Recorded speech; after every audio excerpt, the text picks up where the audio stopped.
Today we are going to start new chapter, that is force and pressure.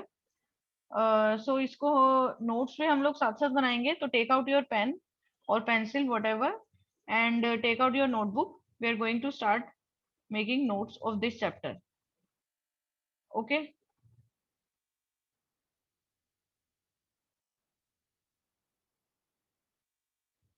So force and pressure. Force and pressure क्या होता है?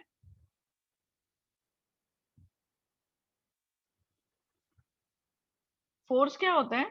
Force is anything that we are pushing.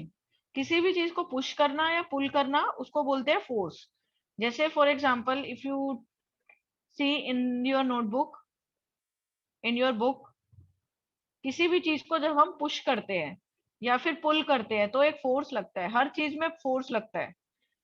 कोई भी चीज तुम push करो या फिर उस चीज को पुल करो. For example if you can see here, goalkeeper hockey होने सेव कर रहा है यहाँ पे फुटबॉल को गोल होने से. यहाँ पे हॉकी प्लेयर है, फ्लिक कर रहा है बॉल को. या तुम किसी भी चीज को कैच करते हो, किसी भी डोर को भी ओपन करते हो, यहाँ पे तुमने पुश करा, यहाँ पे पुश वाला फोर्स लग रहा है. Here also this is called pushing, push force. ठीक है, यहाँ पे भी आप पुश कर रहे हो. हेयर एक दूसरे को पुश कर रहे हैं, फोर्स लग रहा है. ये होता है पुल. पुल करना मतलब खींचना, ये भी पुल है. तो पुश और पुल इज कॉल्ड फोर्स. किसी भी चीज को आप पुश करो या फिर पुल करो उसको बोलते हैं फोर्स. ठीक है. तो फोर्स की डेफिनेशन क्या हो गई? फर्स्ट पॉइंट्स इसी तरीके से अपनी हेडिंग लिखोगे. हेडिंग आपको ब्लैक पेन से लिखनी है और फिर उसके बाद ब्लू पेन से आपको उसके नोट्स, आप कोई भी पेन यूज कर सकते हो. फोर्स क्या होता है? फोर्स इज अ पुश और अ पुल. अंडरस्टूड? फोर्स हम किसी भी चीज में अप्लाई कर सकते हैं, चाहे लिविंग थिंग हो चाहे नॉन लिविंग थिंग हो. अगर हमें फोर्स किसी भी चीज में अप्लाई करना है तो वो जरूरी नहीं है हम उस ऑब्जेक्ट को टच करें. बिना ऑब्जेक्ट को टच करे भी आप फोर्स लगा सकते हो. तो दो टाइप के फोर्स होते हैं, पता है ना ये चीज? देखो, जैसे मैग्नेटिक फोर्स है, बिना टच करे फोर्स लगता है. अगर एक मैग्नेट है और एक और दूसरी मैग्नेट है, ठीक है, बिना टच करे भी ये इसमें अट्रैक्शन होती है, ये अट्रैक्ट करता है एक दूसरे को. इलेक्ट्रोस्टैटिक फोर्स, ठीक है, चार्जेस वाला जो फोर्स होता है जिसमें अभी हम डिटेल में भी ये पढ़ेंगे. इलेक्ट्रोस्टैटिक फोर्स ये कौन से हो गए? Non contact force. So it is not necessary कि ऑब्जेक्ट एक दूसरे को टच करे फोर्स अप्लाई करने के लिए. तो ये भी पॉइंट लिख लो. To apply force, to apply a force over an object,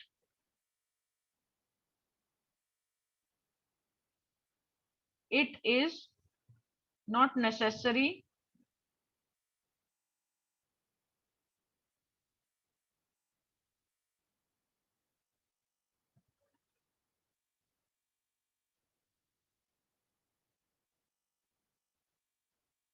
to touch the object. समझ आ गया? जरूरी नहीं है. तो दो टाइप के फोर्स होते हैं, कॉन्टैक्ट और नॉन कॉन्टैक्ट फोर्स. जब कभी भी हम फोर्स अप्लाई करते हैं तो एक ऑब्जेक्ट होता है जो फोर्स अप्लाई करता है, एक होता है जो रिसीव करता है. अब पुश और पुल सबको क्लियर है. कोई भी हम जब फोर्स अप्लाई करते हैं या तो पुश होता है या फिर पुल होता है. जैसे एग्जाम्पल लिख लो. टू किक बॉल, अगर बॉल को आपको किक करनी होगी तो आप क्या करोगे? We need to push it.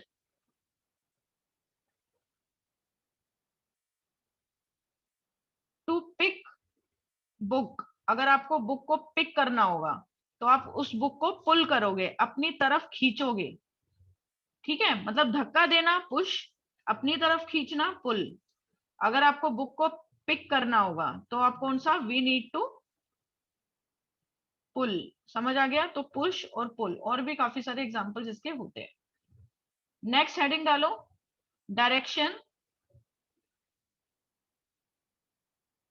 And magnitude of force.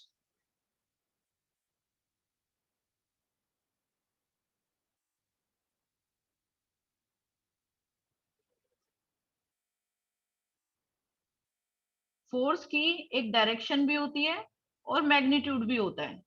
जैसे आप किस डायरेक्शन में फोर्स लगा रहे हो, पहले इसका मीनिंग समझ लो. डायरेक्शन और मैग्नीट्यूड. डायरेक्शन का मतलब होता है आप लेफ्ट में लगा रहे हो, राइट डायरेक्शन में जा रहे हो, किस डायरेक्शन में आप फोर्स लगा रहे हो, वो हो गया डायरेक्शन। मैग्नीट्यूड क्या होता है, कितनी स्ट्रेंथ का फोर्स लगा रहे हो। जैसे फोर्स की यूनिट होती है न्यूटन, ठीक है, आगे भी हम पढ़ेंगे ये, फोर्स की यूनिट होती है न्यूटन। तो अब कितने न्यूटन का फोर्स लगा रहे हो, 4 न्यूटन। स्ट्रेंथ, बेसिकली मैग्नीट्यूड बताता है स्ट्रेंथ, क्या बताता है, स्ट्रेंथ। डेफिनेशन लिख लेते हैं अलग से मैग्नीट्यूड की।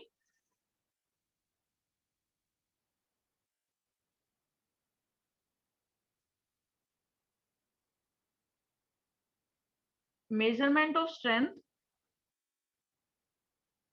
The measurement of strength and amount of force, कितना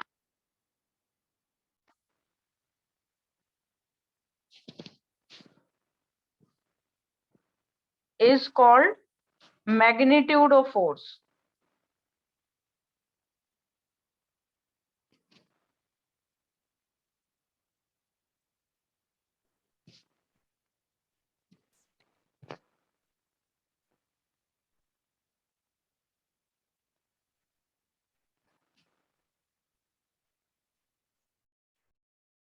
Is it clear, everyone? So the measurement and strength of force is called magnitude of force. कितना आपका फोर्स लग रहा है, कितने अमाउंट का आपने फोर्स दिया है, उसको बोलते हैं मैग्नीट्यूड फोर्स। अब फोर्स की डायरेक्शन कैसे हो सकती है, देखो दो फोर्स लग रहे हैं, सेम डायरेक्शन में भी लग सकते हैं। जैसे एक ये फोर्स यहां से लग रहा है, एक दो ऑब्जेक्ट है, एक यहाँ पे ऑब्जेक्ट खड़ा है और एक ऑब्जेक्ट यहाँ पे खड़ा है, ये ऐसे डायरेक्शन में फोर्स लगा रहा है। तो दोनों फोर्स क्या होगा, ऑपोजिट डायरेक्शन में है। समझ आया? अगर एक ऑब्जेक्ट ऐसे खड़ा है, वो ऐसे फोर्स लगा रहा है, दूसरा ऑब्जेक्ट भी सेम ऐसे ही खड़ा है, ऐसे फोर्स लगा रहा है, तो ये हो गया ऑपोजिट डायरेक्शन और ये हो गया सेम डायरेक्शन। तो दोनों में डिफरेंस क्या है, क्या है? अगर ऑपोजिट डायरेक्शन में फोर्स होगा, मतलब एक आगे से और एक उसके ऑपोजिटली फोर्स लगा रहा है, तो दोनों फोर्स एक दूसरे को माइनस करेंगे। क्यों? जो इनका नेट फोर्स आएगा वो इन दोनों का सब्ट्रैक्शन करके आएगा। क्यों आएगा? जैसे for example obviously total force कम हो जाएगी। जैसे एक आदमी यहाँ से 5 न्यूटन का फोर्स लगा रहा है, एक टेबल, ठीक है, एक 2 न्यूटन का फोर्स लगा रहा है, तो जब ऑपोजिट होता है तो जो नेट फोर्स आती है वो क्या हो जाती है, माइनस करके आएगी। 5 Newton minus 2 Newton that is 3 Newton. जब ऑपोजिट में लगता है हम एक दूसरे की फोर्स को माइनस कर देते हैं। क्यों माइनस करेंगे? ऑब्वियस की बात है, अगर तुम फॉर एग्जांपल जैसे एक टेबल है, ठीक है, एक टेबल है, टेबल के ऊपर तुम लोग फोर्स लगा रहे हो, एक जना यहाँ से फोर्स लगा रहा है 5 न्यूटन का, एक जना यहाँ से फोर्स लगा रहा है 2 न्यूटन का, तो ये 2 न्यूटन का फोर्स तुम्हारे अंदर से कम हो जाएगा। बात समझ आई? तो नेट फोर्स 3 न्यूटन का ही बचेगा, किसके ऊपर, टेबल के ऊपर। अगर दोनों 5-5 न्यूटन का ही फोर्स लगाते हैं, अगर इधर से भी 5 न्यूटन का फोर्स लगता है, इधर से भी, तो टेबल का फोर्स क्या हो जाएगा, 0 हो जाएगा। 5 माइनस 5 0, तभी तो टेबल वहीं रहेगी। अगर दोनों डायरेक्शन से सेम फोर्स लगेगा ऑपोजिटली, तो टेबल वहीं सेम पोजीशन पे रहेगी, मतलब 0 न्यूटन। समझ आया? क्योंकि वो फोर्स कम हो जाएगा, क्योंकि वो ऑपोजिट डायरेक्शन में लग रहा है, तो उसकी वजह से तुम्हारा अपने फोर्स कम हो जाएगा जो उस ऑब्जेक्ट पे लगेगा। बात समझ आई? लेकिन अगर दोनों सेम डायरेक्शन पे लगा रहे हैं, ये भी 5 न्यूटन और एक और आ गया 5 न्यूटन सेम डायरेक्शन पे, तो जो इसका टोटल फोर्स हो जाएगा टेबल के ऊपर 10 न्यूटन। तो टेबल आराम से वो राइट साइड चली जाएगी, क्योंकि दो फोर्स लग रहे हैं और दोनों सेम डायरेक्शन में है, सेम डायरेक्शन में ऐड हो जाते हैं। तो ये चीज याद रखना, ठीक है? आगे लिखो। तो अगर सेम डायरेक्शन में होता है फोर्स, तो वो क्या हो जाते हैं, ऐड हो जाएंगे एक दूसरे के। तो इसकी दो कंडीशन होती है। पहली कंडीशन, व्हेन टू और मोर फोर्स या forces are applied over an object, in the same direction.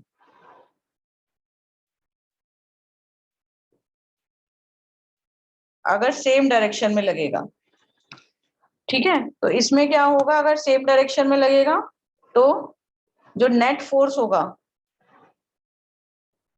Is added. Net force is addition of magnitude of both the forces. तो हम क्या करेंगे, दोनों फोर्सेस के मैग्नीट्यूड को, मतलब उनके जो स्ट्रेंथ है, उनका जो अमाउंट है, उनको ऐड कर देंगे ऑफ बोथ फोर्सेस। इसका एग्जांपल हो गया कि अगर जैसे कोई टेबल है, ठीक है, तो दोनों एक ही डायरेक्शन में फोर्स लगा रहे हैं, ये भी ऐसे लगा रहा है और एक और आदमी है वो भी सेम डायरेक्शन में फोर्स लगा रहा है। तो अगर इसका फोर्स अगर 2 न्यूटन है, रफली अपनी नोटबुक में भी डायग्राम आप ड्रॉ कर सकते हो, करना है, ये भी 2 न्यूटन है, ये भी 2 न्यूटन, तो जो नेट फोर्स आएगा इसका वो 2 न्यूटन प्लस 2 न्यूटन, जो कि हो जाएगा 4 न्यूटन। और किस डायरेक्शन में होगा, जिस डायरेक्शन में फोर्स लग रहा है उसी डायरेक्शन में नेट फोर्स लगेगा। तो इन द डायरेक्शन, ब्रैकेट में लिख लेना, in the direction of applied force. तो जो नेट फोर्स आएगा वो उसी डायरेक्शन में आएगा जिस डायरेक्शन में फोर्स अप्लाई किया हुआ है, या फिर नेट फोर्स को रिजल्टेंट फोर्स भी बोलते हैं, resultant. Second case, when two forces are applied over an object in the opposite direction.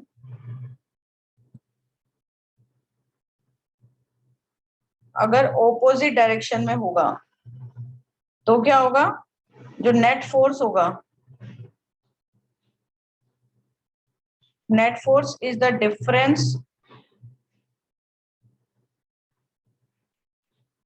Of magnitude of two forces. समझ आया? जैसे फॉर एग्जांपल अगर कोई टेबल है,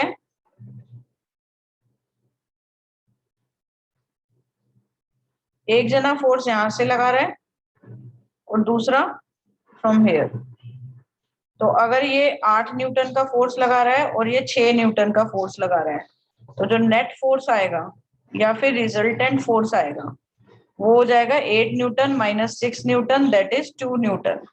इज इट क्लियर? तो अगर सेम डायरेक्शन में होगा तो फिर वो ऐड हो जाता है, ऑपोजिट डायरेक्शन में होगा तो वो सब्ट्रैक्ट हो जाएगा। आई होप सबको यहां तक क्लियर हो। आगे देखते हैं, effect of forces. Next heading डालो, इफेक्ट ऑफ फोर्सेस।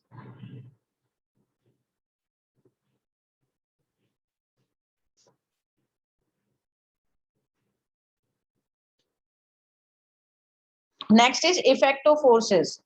तो जब किसी भी चीज के ऊपर हम फोर्स लगाते हैं तो काफी सारे इफेक्ट्स होते हैं। जैसे जैसे फॉर एग्जांपल तुमने प्लास्टिक की बोतल में फोर्स लगाया तो वो क्या हो जाएगी, अपनी शेप चेंज कर देगी, ठीक है। तो force can change the shape of object.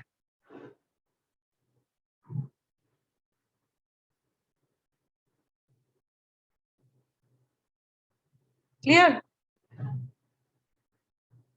Second,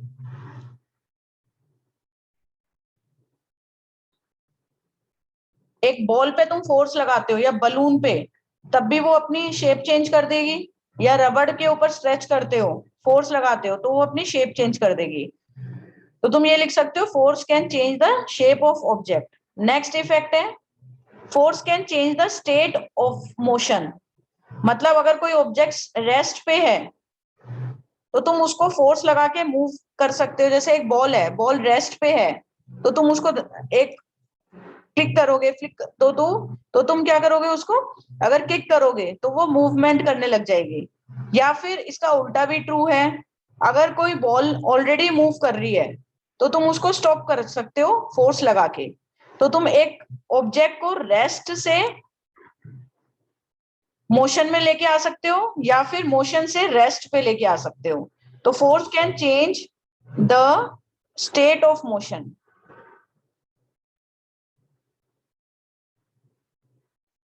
ठीक है, तो किसी स्टेशनरी ऑब्जेक्ट को तो दो तरीके के स्टेट होते हैं।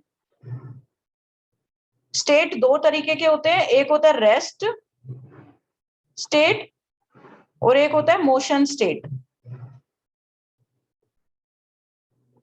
रेस्ट स्टेट होता है when object is not moving, लिख लो, when object is not moving, जब वो स्टेशनरी हो या फिर मूव नहीं कर रहा, तो तुम उसका चेंज कर सकते हो स्टेट, उसको मूवमेंट में लेके आ सकते हो। मोशन स्टेट वो होती है moving when object is moving. Clear?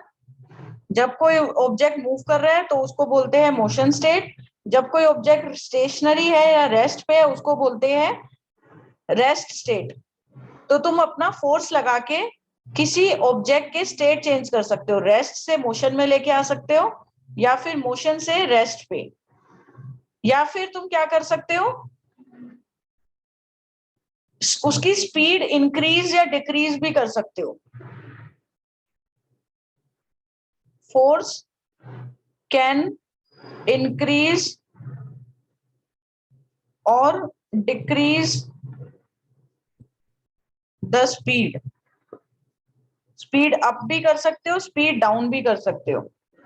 बात समझ आई?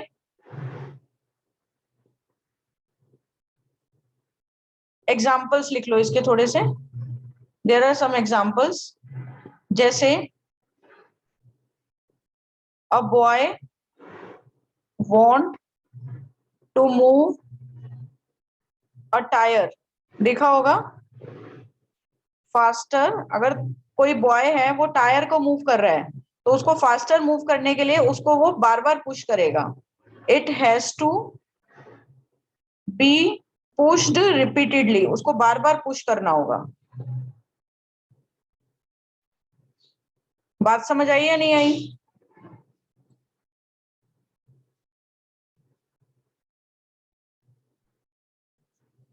You can see this in your book also. See, यहाँ पे to move a tire faster, it has to be moved repeatedly. एक बॉल आ रही है वो मूवमेंट में है, तुमने अपना हाथ लगाया तो उसकी मूवमेंट स्टॉप हो गई। ठीक है, तो इस हिसाब से तुम ये चेंजेस कर सकते हो, डायरेक्शन को चेंज कर सकते हो। नेक्स्ट इफेक्ट है force can change the direction.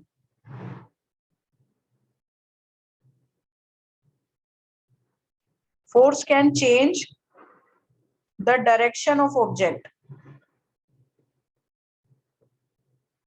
Examples अपने आप से लिख लेना, इजी है।